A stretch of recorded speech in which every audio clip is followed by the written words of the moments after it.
இது இலங்கை ஒலிபரப்பு கூட்டுத்தாபனம்.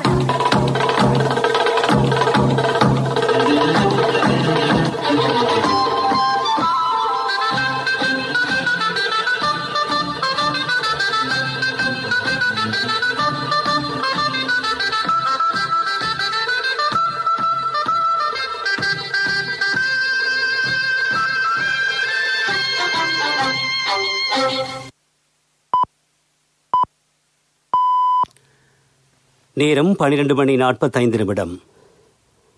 இலங்கை ஒலிபரப்பு கூட்டுத்தாபனம் செய்திகள். செய்தி ஆசிரியர் ஸ்ரீ நாகவாணி ராஜா, வாசிப்பவர் பெரியசாமி சீதாராமன். முதலில் தலைப்புச் செய்திகள். அரசு சேவையில் காணப்படும் குறைபாடுகளை தீர்க்க புதிய பொறிமுறை. இலங்கை ஒலிபரப்பு கூட்டுத்தாபனம் சவால்களை வெற்றி கொண்டு முன்னோக்கி செல்லும் என்று அமைச்சர் கஹலிய ரம்புக்வெல்ல தெரிவித்துள்ளார். நேற்றைய தினம் 17,000க்கும் அதிகமான PCR பரிசோதனைகள் மேற்கொள்ளப்பட்டுள்ளன. துபாயிலிருந்து செயற்படும் போதைப்பொருள் வர்த்தகர்கள் தொடர்பில் விசேட விசாரணை. அமெரிக்க மக்களுக்கு கொரோனா வைரஸ் தடுப்பு மருந்து வழங்கும் வேலைத்திட்டம் நாளை முதல் ஆரம்பம். லங்கா பிரீமியர் லீக் கிரிக்கெட் போட்டித் தொடரின் முதலாவது அரையிறுதிப் போட்டி இன்று. அரசு சேவையில் காணப்படும் குறைபாடுகளை தீர்க்க புதிய பொறிமுறையை வகுப்பதற்கு அரசாங்கம் கவனம் செலுத்தியுள்ளது.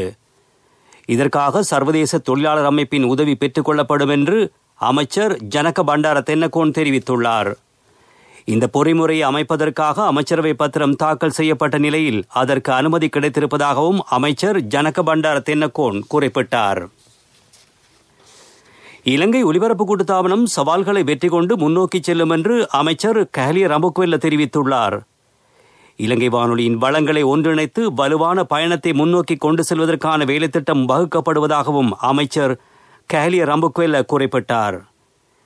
இதேவேளை தேசிய வானொலியின் 95வது ஆண்டு நிறைவை முன்னிட்டு பல சமய நிகழ்ச்சிகள் ஏற்பாடாகியுள்ளன. சிங்கள தேசிய சேவையில் விசேட தர்ம போதனை நிகழ்ச்சி தொடர் ஒலிபரப்பாகிறது. இந்த நிகழ்ச்சி எதிர்வரும் புதன்கிழமை தொடர்ந்து நடைபெறும். இதில் தலை சிறந்த பௌத்த குருமார்கள் அறநெறியை போதிப்பார்கள்.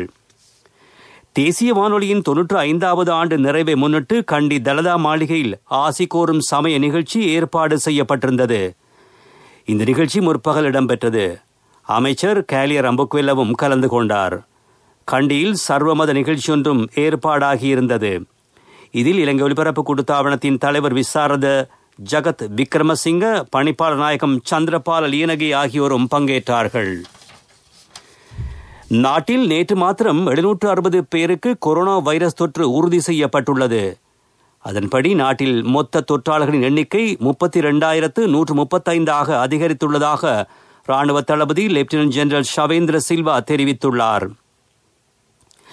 இதேவேளை கொரோனா தொற்றிலிருந்து குணமடைந்து நேற்று 473 பேர் வீடு திரும்பிய நிலையில் இதுவரை 23,304 பேர் தொற்றிலிருந்து குணமடைந்துள்ளனர்.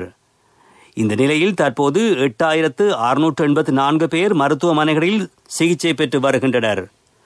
485 பேர் கொரோனா தொற்று சந்தேகத்தில் மருத்துவ கண்காணிப்பில் வைக்கப்பட்டுள்ளனர். இதேவேளை நேற்று COVID-19 நோயால் 2 உயிரிழந்தனர் என்று தகவல் திணைக்களம் அறிவித்துள்ளது. இதன் மூலம் நாட்டில் COVID-19 நோயால் உயிரிழந்தோர் எண்ணிக்கை 149 உயர்ந்துள்ளது. மேலும் நேற்றைய தினம் நாட்டில் 17,425 PCR பரிசோதனைகள் மேற்கொள்ளப்பட்டுள்ளதாக தேசிய செயற்பாட்டு மத்திய நிலையம் அறிவித்துள்ளது. நீங்கள் கேட்டுக்கொண்டிருப்பது இலங்கை ஒலிபரப்பு கூட்டுத்தாபனத்தின் செய்திகள்.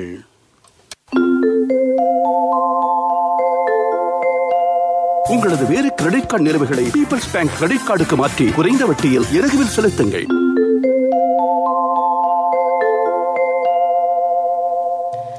துபாயிலிருந்து செயற்படும் போதைப்பொருள் வர்த்தகர்கள் தொடர்பில் விசேட விசாரணை ஆரம்பிக்கப்பட்டுள்ளதாக போலீஸ் ஊடக பேச்சாளர் பிரதி போலீஸ் மா அதிபர் அஜித் ரோஹன தெரிவித்துள்ளார்.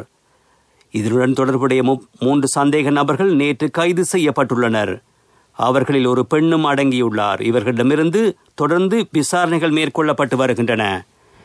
இதேவேளை மகர சிறைச்சாலை சம்பவம் தொடர்பில் 225 பேரிடம் வாக்குமூலம் பெறப்பட்டுள்ளதாகவும் போலீஸ் ஊடக பேச்சாளர் பிரதி போலீஸ் மா அதிபர் அஜித் ரோஹன குறிப்பிட்டுள்ளார். COVID-19 பரவல் காரணமாக பல்வேறு நாடுகளில் நிற்கதியாகியிருந்த மேலும் 504 இலங்கையர்கள் இன்று அதிகாலை நாடு திரும்பியுள்ளனர். அதன்படி துபாயிலிருந்து 144 பேரும், மாலத்தீவிலிருந்து 31 பேரும், கட்டாரிலிருந்து 51 பேரும், ஆஸ்திரேலியாவிலிருந்து 75 பேரும், ஜப்பானிலிருந்து 203 பேரும் நாடு திரும்பியுள்ளனர். இவர்கள் அனைவரும் PCR பரிசோதனைகளுக்கு உட்படுத்தப்பட்டதுடன் தனிமைப்படுத்தல் நடவடிக்கைகளுக்காகவும் அழைத்துச் செல்லப்பட்டுள்ளனர். போலீஸ் உத்தியோகத்தர்களுக்கான வருடாந்த இடமாற்றத்திற்கான நடவடிக்கைகள் ஜனவரி முதல் முன்னெடுக்கப்படும் என்று போலீஸ் ஊடக பேச்சாளர் பிரதி போலீஸ் மாதிபர் அஜித் ரோஹண தெரிவித்தார். எனினும் எதிர்வரும் மார்ச் மாதம் இடம்பெறவுள்ள கல்வி பொதுத்தராதர சாதாரணதர பரீட்சையில் தோற்றவுள்ள பிள்ளைகளின் பெற்றோர்களான போலீஸ் உத்தியோகத்தர்களுக்கு சாதாரணதர பரீட்சை முடிவடையும் வரையில் இடமாற்றம் வழங்கப்பட மாட்டாது.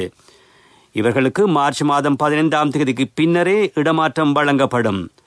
பரீட்சையில் தோற்றவுள்ள மாணவர்களின் கற்றல் நடவடிக்கைகளை கருத்தில் கொண்டே இந்த தீர்மானம் எடுக்கப்பட்டுள்ளது. இவர்களை தவிர ஏனையவர்களுக்கு வழமையை போன்றே இடமாற்றம் வழங்கப்படும் எனவும் பிரதி போலீஸ் மாதிபர் அஜித் ரோஹண குறிப்பிட்டுள்ளார்.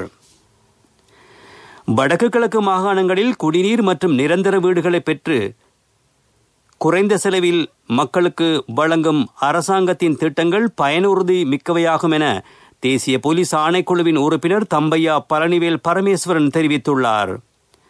இளம் தொழில் முயற்சியாளர்களை உருவாக்குவதற்கான துரித முயற்சி பயனளிக்கும் செயற்திட்டமாக கருத வேண்டியுள்ளது எனவும் அவர் குறிப்பிட்டார்.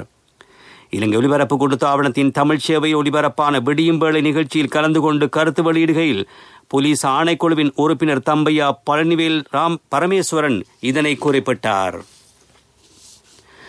ஸ்ரீ வித்யா குருகுலத்திற்கான நிரந்தர கட்டடம் அமைக்கப்பட்டு அந்தன சிறுவர்களுக்கான சிவாச்சாரியர்களுக்கான ஆகம கல்வியை தொடர்வதற்கு நடவடிக்கை மேற்கொள்ளப்பட்டுள்ளது. அமைச்சர் டக்ளஸ் தேவானந்தாவின் முயற்சியினால் குருகுலத்திற்கான நிரந்தர கட்டிடத்தினை அமைப்பதற்கான காணி கிளிநொச்சியில் கிடைத்துள்ளதாக சர்வதேச இந்து மத பீடத்தின் செயலாளர் சிவஸ்ரீ பாபு சர்மா ராமச்சந்திர குருக்கள் தெரிவித்துள்ளார். கடந்த 2001ஆம் ஆண்டு அமைச்சர் டக்ளஸ் தேவானந்தாவின் அனுசரணையுடன் அந்தன சிவாச்சாரிகளுக்கு ஆகம கல்வியை போதிப்பதற்காக கொழும்பு முகத்துவாரம் ஸ்ரீ சர்வாத்த சித்தி விநாயகர் ஆலய வளாகத்தில் ஸ்ரீ வித்யா குருகுலம் ஆரம்பிக்கப்பட்டிருந்தது. குறித்த குருகுலத்தில் சுமார் 50க்கும் மேற்பட்ட அந்தணர்கள் கல்வி கற்று தற்போது ஆகம பணிகளை மேற்கொண்டு வருகின்ற நிலையில் தற்போது நிரந்தர கட்டடம் அமைப்பதற்கான காணி அமைச்சர் டக்ளஸ் தேவானந்தாவின் முயற்சியினால் கிடைத்திருக்கின்றமை மகிழ்ச்சி அளிக்கிறது எனவும் ஸ்ரீ சிவஸ்ரீ பாபு சர்மா ராமச்சந்திர குருக்கள் தெரிவித்துள்ளார். முகக்கவசம் அணிய தவறிய மற்றும் சுகாதார ஆலோசனைகளை பின்பற்ற தவறிய குற்றச்சாட்டுக்காக கடந்த 24 மணி நேரத்தில் 60 பேர் கைது செய்யப்பட்டுள்ளனர். 9 போலீஸ் பிரிவுகளிலும் 25 கிராம சேவகர் பிரிவுகளிலும் அமல்படுத்தப்பட்டுள்ள தனிமைப்படுத்தல் ஊரடங்கு உத்தரவானது தொடர்ந்தும் அமலில் இருக்கும் என போலீஸ் ஊடக பிரிவு தெரிவித்துள்ளது. எனவே எடுக்கப்பட்ட முன்னெச்சரிக்கைகள் குறித்து பொது சுகாதார பரிசோதகர்களோடு ஒத்துழைப்பு வழங்குமாறும் போலீசார் கேட்டுக் கொண்டுள்ளனர். உங்களது வேறு கிரெடிட் கார்டு நிலுவைகளை பீப்பிள்ஸ் பேங்க் கிரெடிட் கார்டுக்கு மாற்றி குறைந்த வட்டியில் மாதாந்த தவணை கொடுப்பனவாக இலகுவில் செலுத்துங்கள். மேலதிக தகவல்களுக்கு peoplesbank.lk இணையத்தை நாடுங்கள்.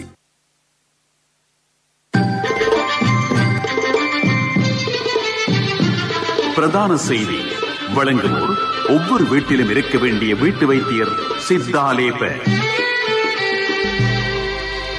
யாழ்ப்பாணம் உடுவில் பிரதேச செயலக பிரிவு முடக்கப்பட்டிருப்பதாக மாவட்ட செயலாளர் கணபதி பிள்ளை மகேசன் அறிவித்திருக்கிறார். இந்த அறிவிப்பு நேற்றிரவு தொடக்கம் மறு அறிவித்தல் வரையில் அமுலில் இருக்கும் என அவர் குறிப்பிட்டுள்ளார். இதன் பிரகாரம் தனிமைப்படுத்தல் சட்டத்தின் கீழ் உடுவில் பிரதேச செயலக பிரிவில் உள்ள 30 கிராம சேவகர் அலுவலர் பிரிவுகள் முழுமையாக முடக்கப்பட்டிருக்கின்றன. ஆயினும் மருத்துவ சுகாதார சேவைகள் தடையின்றி முன்னெடுக்கப்படும் என யாழ்ப்பாண மாவட்ட செயலாளர் அறிவித்துள்ளார். மருதனார் மடம் சந்தி அதனை சூழவுள்ள வியாபார நிலையங்களைச் சேர்ந்த 394 பேரிடம் மேற்கொள்ளப்பட்ட PCR பரிசோதனைகளில் சிலருக்கு COVID-19 தொற்று உறுதி செய்யப்பட்டுள்ளமை குறிப்பிடத்தக்கது. இதனிடையே திருநெல்வேலி பொதுச்சந்தையை அங்குள்ள 39 பேரிடம் PCR பரிசோதனைக்கான மாதிரிகள் பெறப்பட்டுள்ளதாக சுகாதார தரப்பு தெரிவித்துள்ளது.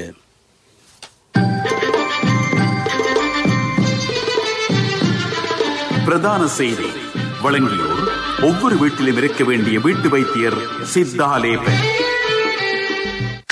உங்கள் கவனத்திற்கு. மக்கள் அனைவரும் பண்டிகைகளை தமது குடும்பத்தாருடன் வீடுகளிலேயே கொண்டாட வேண்டும் என்று பிரதி போலீஸ் மா அதிபர் போலீஸ் ஊடக பேச்சாளர் அஜித் ரோஹன கோரிக்கை விடுத்துள்ளார். இந்த மாதம் பண்டிகை காலம் என்ற போதிலும் கோவிட் அச்சுறுத்தலை கவனத்திற்கொண்டு பண்டிகைக்கு தேவையான பொருட்களை கொள்வனவு செய்ய செல்லும் போது, கொண்டாட்டங்களை ஒழுங்கு செய்யும் போதும் தனிமைப்படுத்தல் சட்ட விதிகளை பின்பற்ற வேண்டியது அவசியமாகும். எனினும் வைரஸ் பரவல் இன்னும் கட்டுப்பாட்டுக்குள் கொண்டு வரப்படாததால் பொதுமக்கள் அனைவரும் அவரவர் இல்லங்களிலேயே சுகாதார விதிகளை கடைபிடித்து பண்டிகைகளை கொண்டாடுவது பாதுகாப்பானது. இதனை அனைவரும் கருத்திற்கொண்டு செயற்பட வேண்டும் எனவும் அவர் கோரிக்கை விடுத்துள்ளார். இது உங்கள் கவனத்திற்கு. உலகச் செய்திகள். அமெரிக்க மக்களுக்கு கொரோனா வைரஸ் தடுப்பு மருந்து வழங்கும் வேலைத்திட்டம் நாளை முதல் ஆரம்பமாவதாக அறிவிக்கப்பட்டுள்ளது. கொரோனா வைரஸ் தொற்று காரணமாக அதிகம் பாதிக்கப்பட்ட நாடுகள் பட்டியலில் அமெரிக்கா முன்னிலையில் உள்ளது. அமெரிக்காவில் இதுவரையில் 1,65,49,366 பேர் தொற்றின் காரணமாக பாதிக்கப்பட்டுள்ளமையும் குறிப்பிடத்தக்கது. இந்தியாவில் கொரோனா வைரஸ் தொற்றில் இருந்து குணமடைந்தோர் சதவீதம் 94.93 ஆக உயர்ந்துள்ளது என்று வெளிநாட்டு ஊடகங்கள் செய்தி வெளியிட்டுள்ளன. இதுகுறித்து மத்திய சுகாதாரத்துறை அமைச்சு வெளியிட்டுள்ள அறிக்கையில், இந்தியாவில் கடந்த 24 மணி நேரத்தில் புதிதாக 30,354 பேருக்கு கொரோனா தொற்று உறுதி செய்யப்பட்டுள்ளது. இதனால் மொத்த கொரோனா பாதிப்பு எண்ணிக்கை 98,57,380 அதிகரித்திருக்கிறது. அதேபோல் தொற்று பாதிப்பால் இன்று ஒரே நாளில் 393 பேர் உயிரிழந்திருக்கிறார்கள். உயிரிழந்தோரின் எண்ணிக்கை 1,43,055 காணப்படுகிறது. உலகச் செய்திகள் கேட்டீர்கள். அபிவிருத்தி செய்திகள். ஜனாதிபதி கோட்டாபய ராஜபக்சவின் எண்ணக்கருவில் உதித்த சுபீட்சத்தின் தொலைநோக்கு கொள்கை பிரகடனத்தில் முன்மொழியப்பட்ட சுபீட்சமான கிராமம் என்ற வேலைத்திட்டம் கம்பஹா மாவட்டத்தில் அமுலாகிறது. இங்கு 1177 கிராம உத்தியோகத்தர் பிரிவுகளில் திட்டம் அமுலாகும் என கம்பஹா மாவட்ட செயற்திட்ட பணிப்பாளர் தெரிவித்துள்ளார். இவற்றில் 1740 திட்டங்கள் பூர்த்தியாகியுள்ளன. இவற்றிற்கு 235 கோடி ரூபாய் செலவிடப்பட உள்ளது. அபிவிருத்தி செய்தி கேட்டீர்கள். விளையாட்டுச் செய்திகள். LPL 2020 கிரிக்கெட் போட்டித் தொடரின் உத்தியோகபூர்வ ஒலிபரப்பாளர் இலங்கை ஒலிபரப்பு கூட்டுத்தாபனம். லங்கா பிரீமியர் லீக் கிரிக்கெட் சுற்றுத்தொடரின் முதலாவது அரையிறுதிப் போட்டி இன்று இடம்பெற உள்ளது. இன்றிரவு 7 மணிக்கு ஹம்பாந்தோட்ட மஹிந்த ராஜபக்ச சர்வதேச மைதானத்தில் இடம்பெறவுள்ள இந்த போட்டியில் கொலம்போ கிங்ஸ் அணியும் கால் கிளேடியேட்டர்ஸ் அணியும் மோதுகின்றன. கொலம்போ கிங்ஸ் அணிக்கு ஆஞ்சலோ மேத்யூஸும் கால் கிளேடியேட்டர்ஸ் அணிக்கு பானுக ராஜபக்சவும் தலைமை தாங்குகிறார்கள். 8 போட்டிகளில் விளையாடிய கொலம்போ கிங்ஸ் அணி 6 போட்டிகளில் வெற்றி ஈட்டியுள்ளது. கால் கிளேடியேட்டர்ஸ் அணி 2 போட்டிகள் மாத்திரமே வென்றது. விளையாட்டுச் செய்தி கேட்டீர்கள். வர்த்தக செய்தி. படைப்புழு தாக்கத்தின் மூலம் சோளச் செய்கைக்கு மீண்டும் பாதிப்பு ஏற்பட்டுள்ளதாக விவசாயிகள் ஆதங்கப்படுகின்றார்கள். அனுராதபுரம் மாவட்டத்தின் பலுகாஸ்வேவ பிரதேச செயலாளர் பிரிவுக்குட்பட்ட பல கிராமங்களில் சோள பயிர்ச்செய்கைக்கு தாக்கம் ஏற்பட்டுள்ளது. இது பற்றி விவசாய அதிகாரிகள் கவனம் செலுத்த வேண்டும் என்பது கோரிக்கையாகும். இல்லாவிட்டால் தாம் பெரும் பாதிப்பை எதிர்கொள்ள நேரிடும் என விவசாயிகள் கூறுகின்றனர். வர்த்தக செய்தி கேட்டீர்கள்.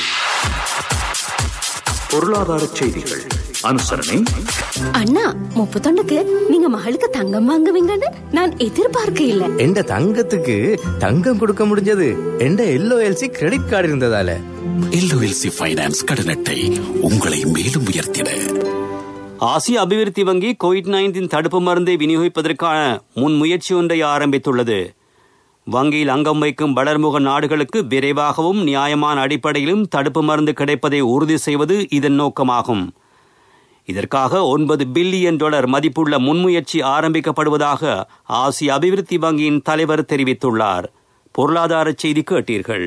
என் கணவன் எனக்கு தந்த மோதிரம் தான் என் வாழ்க்கை. எல்ஓஎல்சிக்கும் உங்களோட தங்கம் உயிரை போன்றது. உங்களோட தங்கம் எங்கள்கிட்ட இருக்கிற வரைக்கும் உங்களுக்கு ஆயுள் காப்புறுதி தருவது நாங்க மட்டும்தான். நேரத்துக்கு தவணை செலுத்த முடியாம போனா உங்களோட தங்கத்தை உங்களுக்கு திருப்பி தருவதுதான் எங்கட நோக்கம். உங்களால தவணையை நேரத்துக்கு செலுத்த முடியாம போனா அதுக்கு தீர்வும் நாங்க தருவோம். நான் எதிர்பார்த்த தொகையை விட அதிகம் கிடைச்சதும் இல்லாம வேலையும் சுலபமா முடிஞ்சு எனக்கு மதிப்புமிக்க பரிசும் கிடைச்சது. எல்ஓஎல்சியிடமிருந்து பெறும் சேவை தங்கத்துக்கு நிகரானது. எல்ஓஎல்சி ஃபைனான்ஸ் ரன்சவிரண்ய சேவை. தங்கம் காலநிலை அறிக்கை. நாட்டின் பெரும்பாலான பிரதேசங்களில் சீரான வானிலை நிலவும் என எதிர்பார்க்கப்படுவதாக வளிமண்டலவியல் திணைக்களம் குறிப்பிட்டுள்ளது. எனினும் சபரகமோ மற்றும் மத்திய மாகாணங்களிலும் களுத்துறை, காலி, மாத்தறை ஆகிய மாவட்டங்களிலும் சில இடங்களில் பிற்பகல் 2 மணிக்கு பின்னர் மழையோ அல்லது இடியுடன் கூடிய மழையோ பெய்யக்கூடிய சாத்தியம் காணப்படுகின்றது. மேற்கு சபரகமோ மற்றும் ஊவா மாகாணங்களில் காலை வேளையில் பனிமூட்டமான நிலை எதிர்பார்க்கப்படுவதாகவும் திணைக்களம் விடுத்துள்ள வானிலை அறிக்கையில் தெரிவிக்கப்பட்டுள்ளது. காலநிலை அறிக்கை கேட்டீர்கள். இனி மீண்டும் தலைப்புச் செய்திகள். அரசு சபையில் காணப்படும் குறைபாடுகளை தீர்க்க புதிய பொறிமுறை. இலங்கை ஒலிபரப்பு கூட்டுத்தாபனம் சவால்களை வெற்றி கொண்டு முன்னோக்கி செல்லும் என்று அமைச்சர் கேலிய ரம்புக்வெல்ல தெரிவித்துள்ளார். நேற்றைய தினம் 14,000க்கும் அதிகமான PCR பரிசோதனைகள் மேற்கொள்ளப்பட்டுள்ளன. துபாயிலிருந்து செயற்படும் போதைப்பொருள் வர்த்தகர்கள் தொடர்பில் விசேட விசாரணை. அமெரிக்க மக்களுக்கு கொரோனா வைரஸ் தடுப்பு மருந்து வழங்கும் வேலைத்திட்டம் நாளை முதல் ஆரம்பம். லங்கா பிரீமியர் லீக் கிரிக்கெட் போட்டித் தொடரின் முதலாவது அரையிறுதிப் போட்டி இன்று. இத்துடன் செய்திகள் முடிவடைந்தன.